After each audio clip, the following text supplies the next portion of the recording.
Hi, இன்னைக்கு ஒரு குட்டி கதை. ஒரு புழுவும் ஒரு பட்டர்ஃப்ளையும் பேசிக்கிறாங்களாமா. புழு என்ன பண்ணுது? அழுதுட்டு இருக்காமா. தேம்பி தேம்பி அழுது. பட்டர்ஃப்ளை வந்து, ஹே என்னாச்சு, ஏன் அழற அப்படின்னு கேட்குது. உடனே அந்த புழு சொல்லுது, நான் வந்து I'm a big failure, nobody likes me, யாருக்கும் என்னை பிடிக்காது, எல்லோரும் வந்து என்னை அருவெறுப்பாக பார்க்குறாங்க, என்னை ஒதுக்குறாங்க, என்னை வந்து எதுலேயுமே சேர்த்துக்க மாட்டேங்கிறாங்க, அதனால நான் சாக போகிறேன் அப்படின்னு சொல்லுது. உடனே பட்டர்ஃப்ளை வந்து, ஓ, மற்றவங்களோட ஒப்பீனியனுக்காக நீ சாக போறியா? ஓகே, நான் ஒரு கதை சொல்கிறேன் கேளு அப்படின்னு சொல்லிட்டு, நானுமே சின்ன வயசில் வந்து உன்னை மாதிரி ஒரு புழுவாக தான் இருந்தேன். ஆனால் அந்த அவமானத்தை, பெயினை, அந்த வெறுப்பை எல்லாத்தையும் தாங்கிட்டு நான் இருந்ததுனால இப்போவும் முன்னாடி ஒரு அழகான பட்டர்ஃப்ளையாக இருக்கேன்.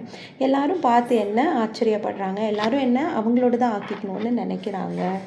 ஸோ நீயுமே உன்னோட பெயினை, உன்னோட ஃபெயிலியர், உன்னோட எல்லா இன்சல்ட்டையும் ஒரு லெசனாக எடுத்துக்கிட்டு அதிலிருந்து நீ யார் அப்படிங்கிறத இந்த சொசைட்டிக்கு ப்ரூவ் பண்ணி ஒரு நல்ல ஒரு கலர்ஃபுல் பட்டர்ஃப்ளையாக நீ வரணுமே தவிர்த்து இப்படி உட்காந்து அழுதுட்ருக்கக்கூடாது. மற்றவங்க ஒப்பீனியன் வந்து உன்னோட வாழ்வையோ சாவையோ வந்து நிர்ணயிக்கக்கூடாது அப்படின்னு அந்த புழுக்கு சொல்லுது.